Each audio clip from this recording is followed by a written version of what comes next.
Kia ora koutou, and welcome everybody to the orientation webinar for Anthropology, History and Demography. My name is Charlotte Greenhalgh and I teach and research in the history program here at the university.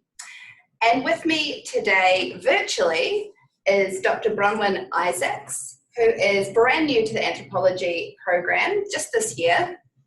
Bronwyn researches in Thailand on the topics of media, politics, gender and food. She most recently lived in the United States and is currently stuck in Australia due to COVID-19. So thank you for joining us. And also Dr. Adama Rata, who teaches and researches in the National Institute of Demographic and Economic Analysis here at Waikato. Adama specialises in research on multicultural engagement, identity, psychological well-being, health, and much more. So today we're going to hear about studying anthropology, history, and demography in that order. And I've had a look at the slides and they look fantastic, so keep your eye out for me in your anthropology and demography classes. And as we go, you can type any questions for us in the chat box, and we will come to those questions after we've given 3 10-minute presentations. So thank you so much, Bronwyn. Great. Next slide, please. And the next one. Great. Hi, everyone. My name is Bronwyn, and I'm glad to be here with you today to talk to you about the wonderful subject of anthropology. Next slide. What I'll be talking about today is firstly, what is anthropology? Secondly, why study anthropology? Thirdly, we'll talk a little bit about possible career paths in anthropology. And fourthly, wrap up a bit about the papers that you can study here at Waikato. So next slide. Firstly, what is anthropology? If you are confused about what anthropology is, don't worry, you are not alone. I can assure you that there are other students who are also confused. And I myself had never even heard of anthropology when I went to uni. Some people, from what they know, think that anthropologists are people who dig up dinosaur bones or find old relics, someone like Indiana Jones or maybe Tomb Raider. And digging up human or animal bones is actually a part of what biological and archaeological anthropologists do. But here at Waikato, we specialize in social and cultural anthropology. That means that we study living people. We study society and culture in all of its fantastic diversity. We study how people interpret the world around them and how they interact with each other. And because we study people living today, we might be studying people who live in a remote part of another part of the world, but we also might be interacting with people on the internet. Next slide. You will find, therefore, that anthropologists study global issues. They investigate the kinds of problems that are barriers to human flourishing. And they seek to create understanding between people and uncover the reasons behind some of the most critical real-world problems in our world today. In anthropology, we therefore study topics such as racism, activism, social injustice, and structures of disadvantage. Next slide.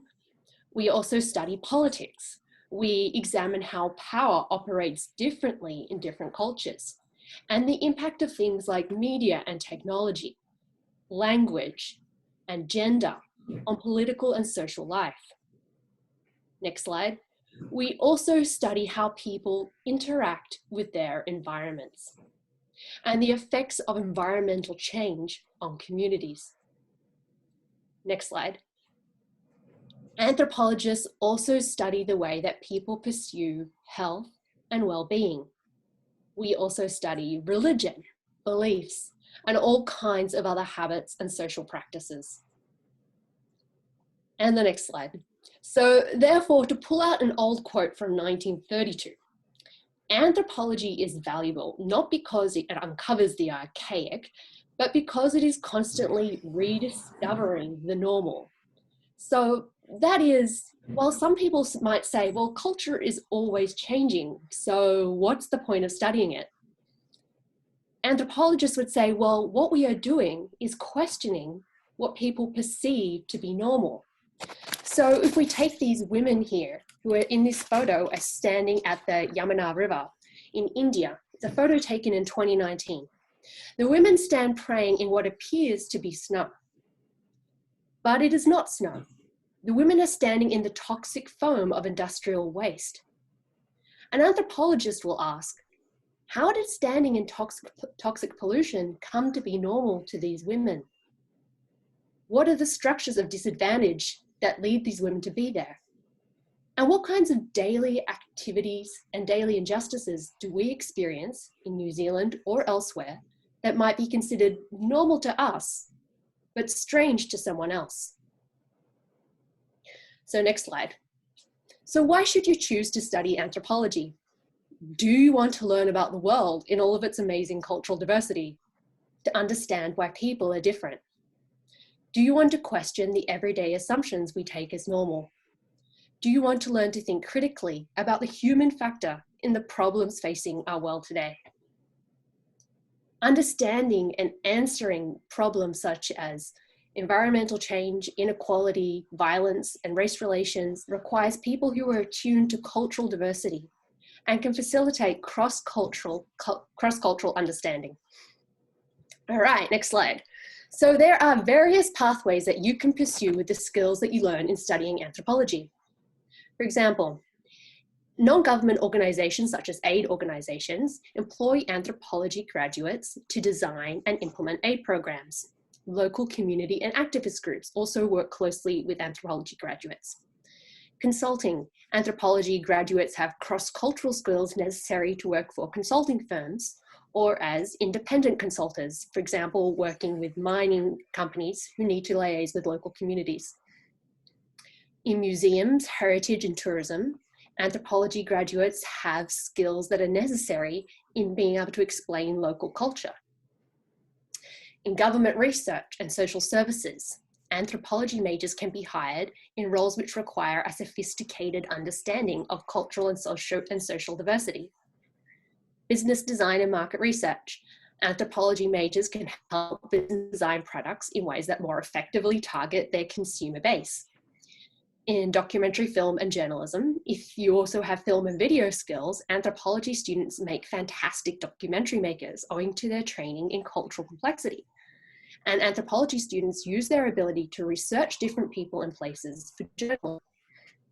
And finally, if you combine an anthropology training with another degree in areas such as law, health, or education, anthropology makes an excellent base on which to become a more effective and more compassionate educator, lawyer, or health professional.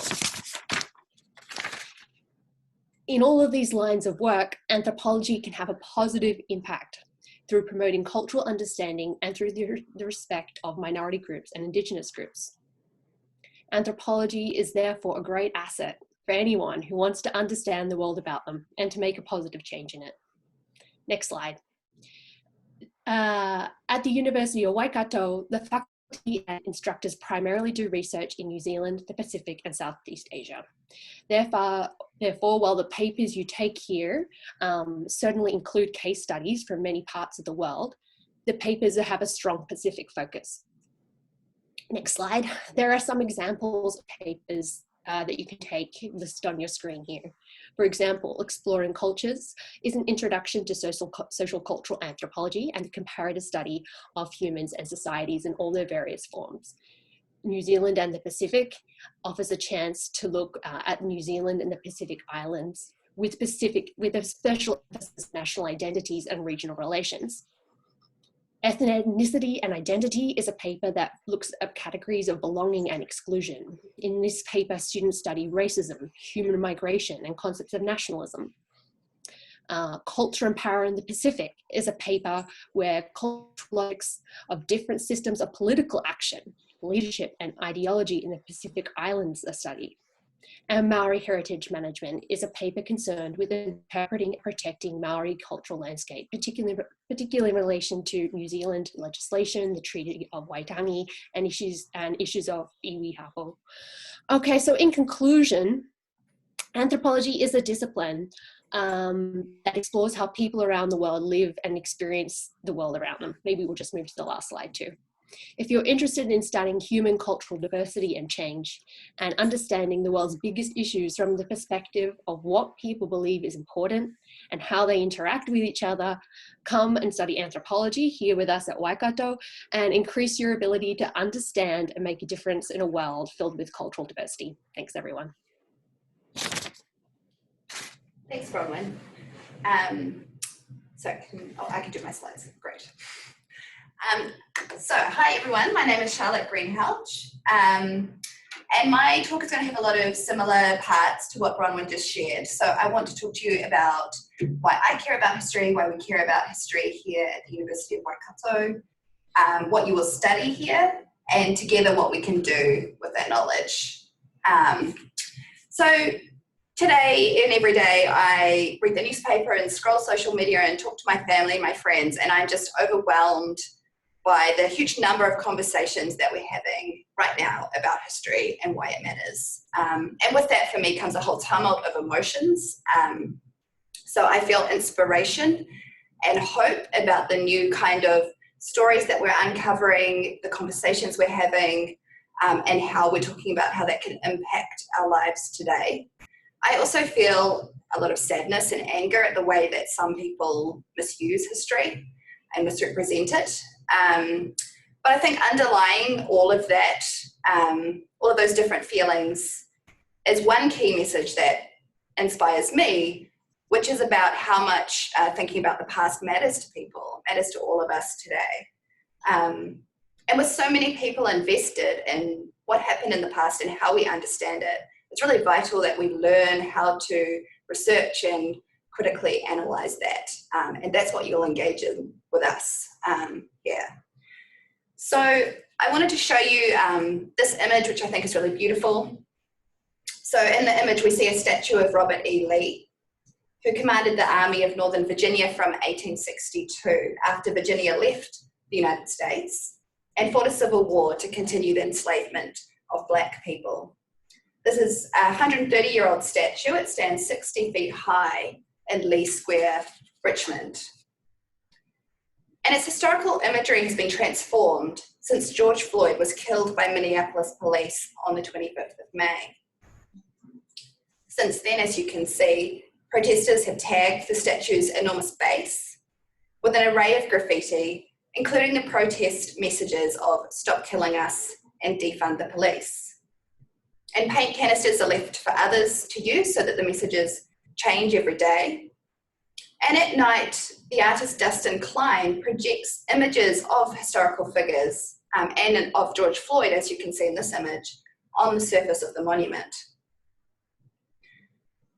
Outrage over the killing of George Floyd has inspired passionate debates about the histories of policing and white supremacy and police violence in the United States, as well as the significance of statues and street names that honour Confederate figures, like this one here.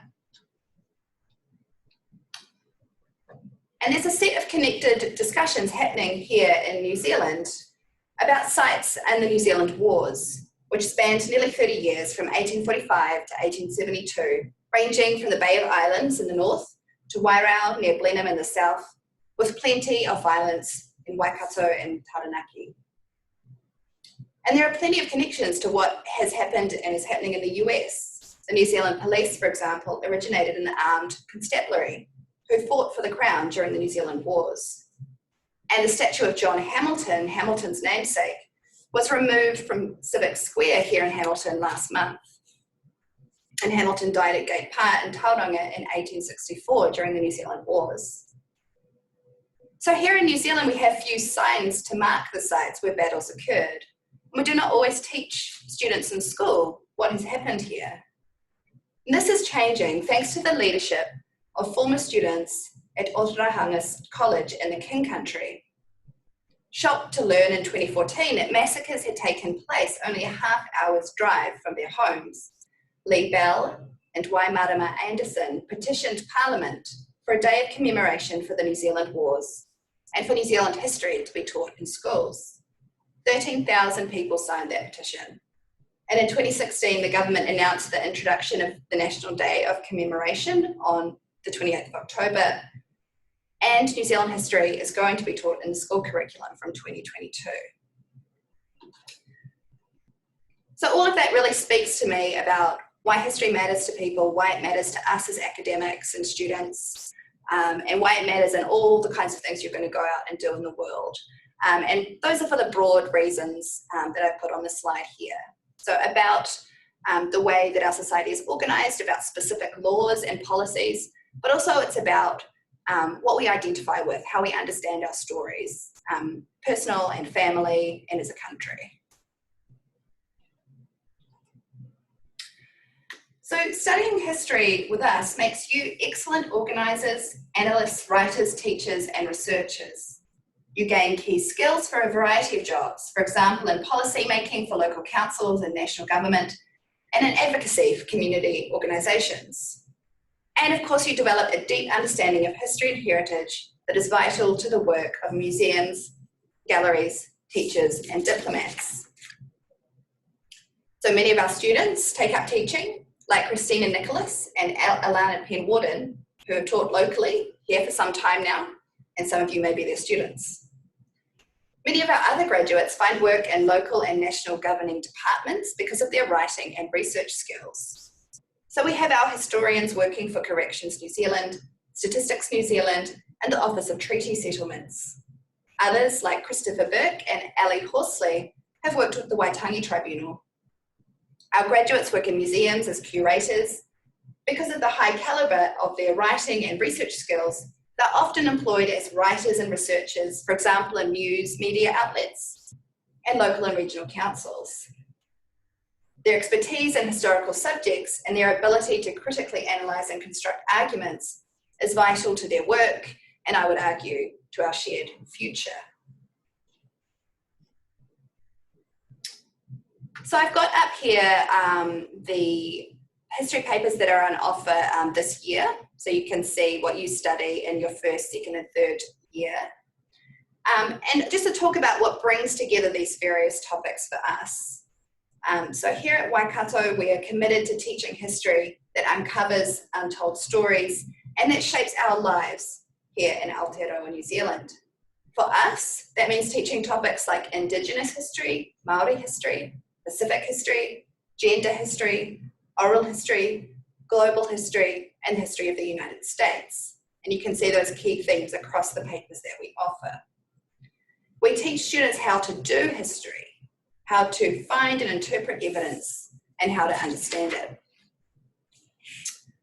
And these are our papers in 2021, so you can see the continuity of topics.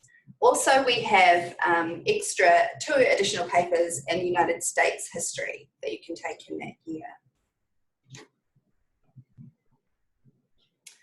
So here are our staff, and moving from the bottom left of the screen, I'll introduce them to you.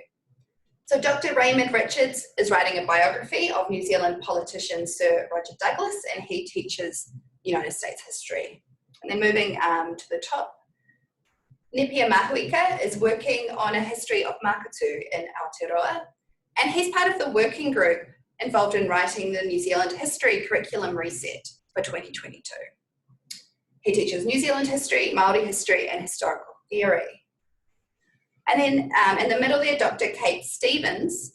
Her current projects include research on the histories of coconuts as commodities, of smell from the Pacific to Europe, and of the city of Suva.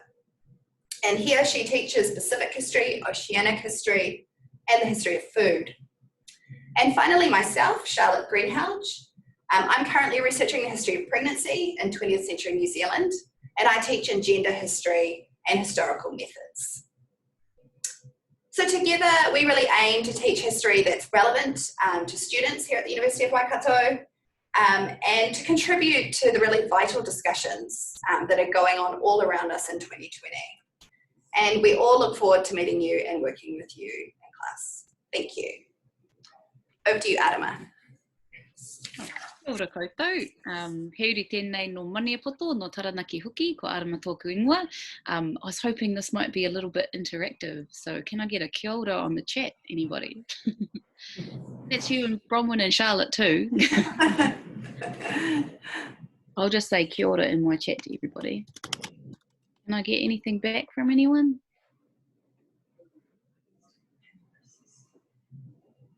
Oh, thanks, Bronwyn. When viewing at home, want to send an emoji? Oh, kia ora, Amy. Thanks for that. Anyone want to send an emoji? That'd be pretty cool. Just to check that you're really out there. Oh, kia ora, Louise. So I'm on leave at the moment. Kia ora, Holly. I'm actually sitting outside in Tāne Atua, as you can see here, in like a little shed set up. We've got outdoor fireplace here. Got a couple of semi-tamed feral kittens that have become part of the whānau here over the lockdown period. So this is where I'm spending my leave, and we're just here planning the revolution, basically. Oh, what's this? Is this a little sheep or something from Jackson I've got on my chat? Very cool. Yeah, it's lovely to connect with you all online. I know this is probably not the experience you thought you'd be having in orientation, having to sit at home wherever you are in whatever fine part of Aotearoa or around the world that you may be, but it's lovely to at least be able to connect with you online, if not in person. Thank you to Charlotte and Bronwyn and for the kōrero that you presented about history and anthropology. I'm pretty tempted to start a degree all over again just so I can sit in on those papers, and what beautiful images you shared as well, so thank you for that. So I'm part of NIDIA, the National Institute of Demographic and Economic Analysis. It's quite a mouthful, but we are the only institute that's focused on demography and population studies in the country, which means that we're very specialised. So we're primarily a research institute first. All of the schools in the university are research active. Of course, all of our lecturers do lots of their own really fascinating research. But NIDI is a little bit unique just in that we're primarily a research institute. So that's our core business, our bread and butter. We're funded largely through external research grants that we get, but we also teach because we understand that in order for the institute to have demographers, we need to produce our own demographers. But what that means is that because what we teach is so specialised, it gives our students a really specific and actually rare lens that they can bring to a lot of problems that we face in the world. And of course, we're probably centre of a lot of people's thinking at the moment is probably COVID-19. And, you may have questions like, why has this pandemic affected countries that we might have thought would be most resilient to this type of disease, so like Western developed countries, for example. And there are lots of factors that play into that, and through having a lens that you develop through studying population studies and demography, you're able to answer some of those questions in ways that reading the newspaper and talking to your friends just will not give you. So it's a really specific and important and crucial skill to have. So there are so many challenges that we face as humans that demography gives us the tools to be able to address. So we've talked about COVID, but also things like climate change, so the impact of human populations on the climate, issues like displacements of people, refugees, these types of things, because the kind of bread and butter topics within demography are births, deaths and migration. So we spend a lot of time thinking about those. What's really cool as well about population studies is that the degree is extremely flexible. So whatever you might be studying, you may be very, very keen to enroll with Bronwyn and with Charlotte, you can fit in a demography degree as well really easily with those. Do you want to say kia ora to the students? We've got lots of people coming. Want to say kia ora to the students? Yeah. Awesome. Kia ora, everyone. Kia ora. Nā mihi nui kia kōtou, me o kōtou whakaaro, me o kōtou nā mōhio tāna. Kia ora. Kia ora. Thanks for that. So whatever you might be studying, or we've just been learning so much from this man this morning, so my cup is overflowing with whakaaro around how we can sheer power in this country. But back to the kaupapa of population studies, we have a very flexible degree structure. So we don't actually have first year courses. We begin in the second year with the Introduction to Population Studies course, which I teach. So in that course you get all your foundations that you'll need, and then you only need to take another couple of papers in the 300 level to be able to add population studies, that really attractive skill set that kind of sets you apart from other people when you're leaving uni and looking for mahi. Yeah, so that's us. That's our flexible degree structure. Oh, next slide, please. I'm like pushing the button trying to make the slide change. Okay, so population studies. This instead of going too broad, I thought we'd actually get down to the nuts and bolts of what keeps demographers up at night. So this is where I need a little bit of interaction from you all as well. So what do you think are some of the biggest population challenges that we face? And I've put a few examples here. So do you think that a big problem that we face is that there are too many babies being born, or that there are not enough babies being born, or that people are not living long enough, or that people are living too long? So if you're willing to take a stab at which one of those things you think is the biggest issue, then please put it on the chat. We got any takers? Anyone would like to guess which one of those might be a big concern?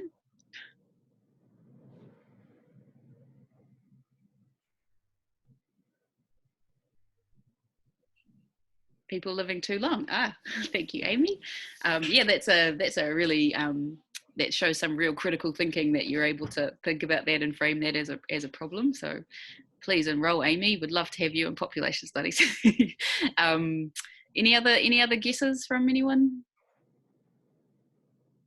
Running out of resources. Yeah, and that one's probably quite closely tied, maybe with people living too long, maybe with there being too many babies born as well.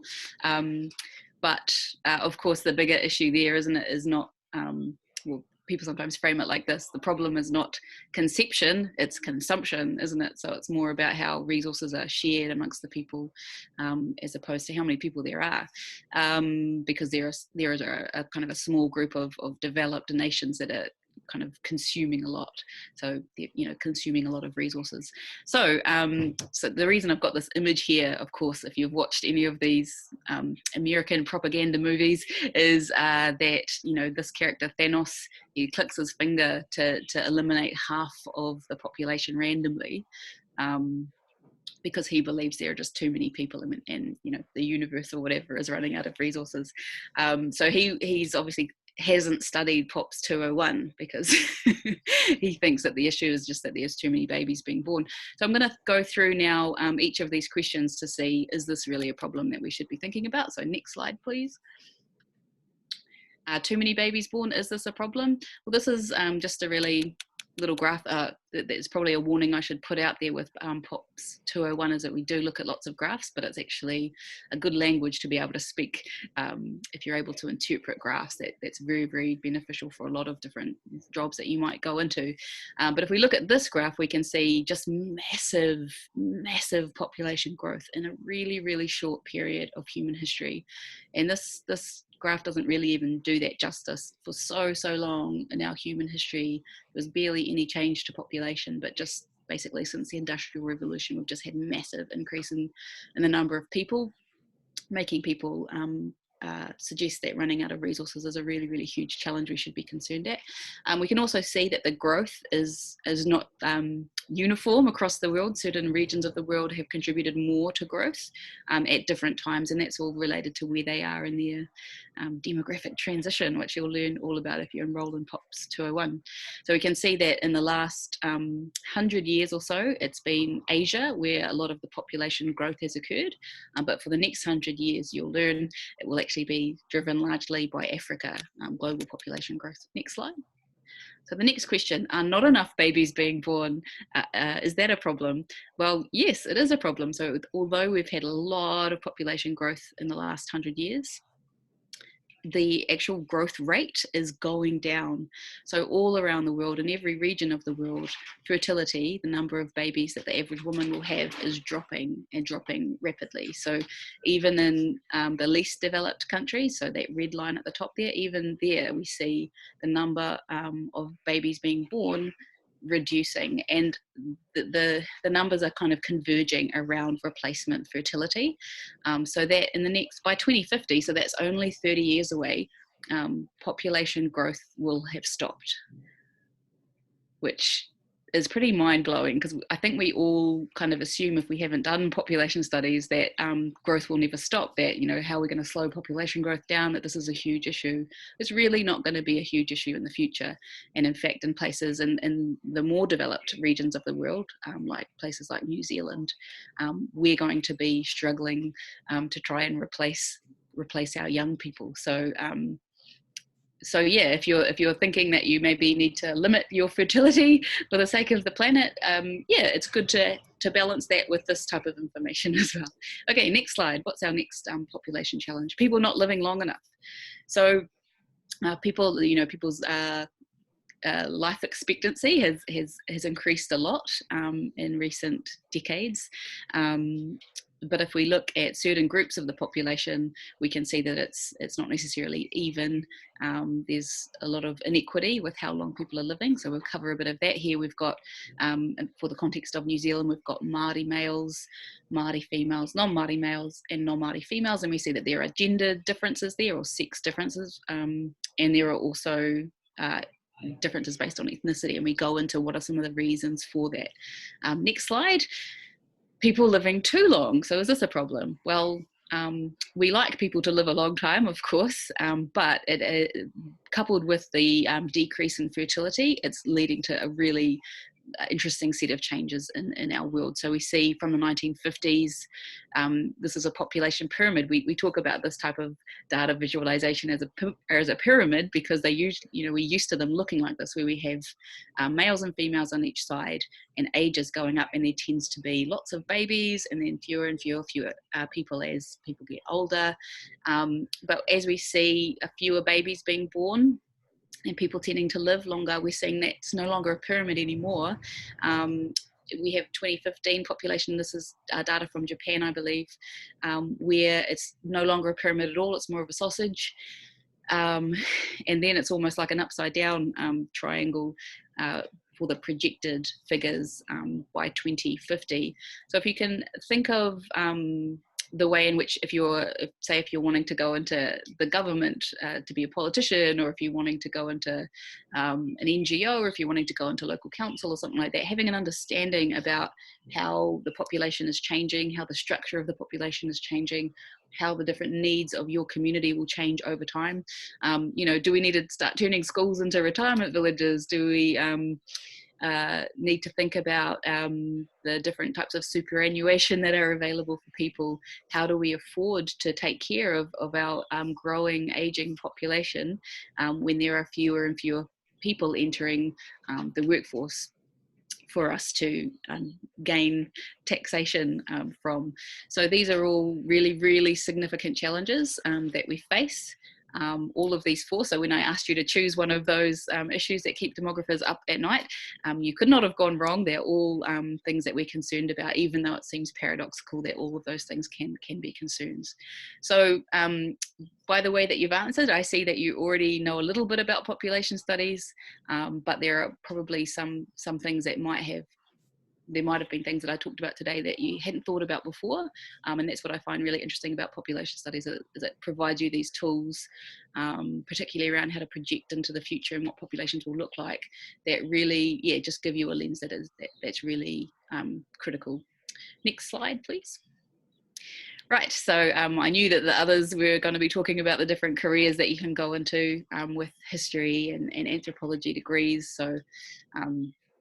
So I didn't want to labour this too much, but you can go into all of those jobs as well through population studies, but with this really essential, crucial lens that helps you, just provide an interesting perspective that others just don't get. in a range of different areas. And it's been interesting for me since I've been in this space, just the invitations that I get to speak on so many different kaupapa, because the way that the population is changing just affects everything. So, you know, I've been invited to give keynote talks at sports and recreation conferences, for example. You know, I contribute a lot to the discussion about immigration and what our immigration system should look like, what are the values that it should be based on, how can we eliminate racial discrimination from the way that we set up our system. And later in this year I've been invited to and I'm like talking about this because I'm so shocked and surprised myself, but it's just the invitations you get when you're a population studies expert like me. But I'll be speaking to a group of 30 to 40 judges who want to learn about how diversity is changing in Aotearoa, and what they need to know as judges to be able to understand the communities in which they're making these really important decisions. So it is a lens that just really helps you in a range of different areas. So whatever you're studying, particularly if you're doing some social science degree, then studying this alongside whatever you're doing will just give you that edge. So I do hope to see you, even though I can't see you now, I hope to see you in my population studies class next year. I think that's me done. Tēnā tātou. Great, what fascinating options you have. I'm excited on your behalf, everybody. We would love to take your questions. So please, if you have questions for myself, Bronwyn, Arama, or just generally, please type them into your chat boxes and we can address those.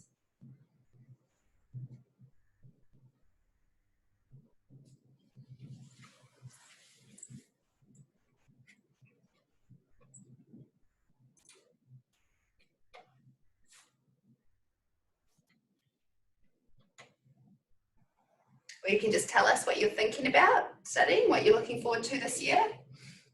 We'd love to hear that too.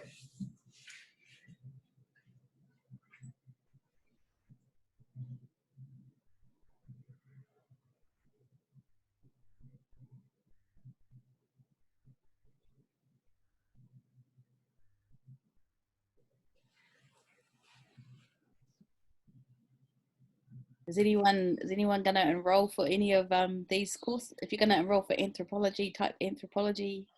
If you're going to enroll for history, type history. Could be a competition for us three, eh? Okay, we'll just give you a couple of minutes to think, but Adama, can I just ask you something about these graphs? So 80 plus is a category in the graphs is different to the others. Why do you think 80 plus has been decided on? And how does that, if that was arranged differently, how would it change our reading of those images? Yeah, I presume so. So that is kind of really arbitrarily decided, and it tends to be decided because there just is not many people left in that category. But that's changing, you know? Yeah, that's... Like I wonder what the 2050 graph would look like if it carried on in 5-year increments for a while. Yeah. There seems to be like a bit of a natural limit on, because longevity is increasing over time, but we are biological organisms. We don't actually think that it can continue forever to increase. So there's two really important ways in which the shape of this changes. One is numeric aging, so that's just the number of people who are living longer, and that is driven by these changes in longevity. So just people are surviving, and so more people are entering into those older age groups. But the other is structural aging, and that's driven by people not having babies. So, and when we look at this graph, it's based on percentages. So both of those things are contributing to the size of those larger categories. So the part of the reason why there are so many people in the 80 plus is because it's a percentage, and there are so few at the bottom of that graph. If that makes any sense. Yeah. So so the numeric aging, just more older people, that's driven by people surviving longer because of improvements in medicine and that type of thing. Structural aging is the larger share of the population who are older relative to younger people, and that's driven by decreases in fertility. One of my projects is on the history of aging in the 20th century. So I feel like I could talk to you about this for a long time, but I won't take up everybody's day. I was just thinking about that when I was looking at the stuff that you guys were presenting as well. Just like, look, there's a lot of overlaps with the work that we do as well. So it's really exciting. My colleague Tahu Kukutai, she's actually trained in history as well. Yeah, and she gives a guest lecture in our historical methods and tells us all about the kind of historical construction of the census. Yes. And the implications of that. Wonderful stuff. I think perhaps we should wrap, but please feel free, I'm sure, to get in contact with any one of us. You'll find our details on the university website, and we wish you all the very best in, with the year and selecting among these great options. Thank you, Bronwyn Arama. Thank you, everybody. Thank you, students.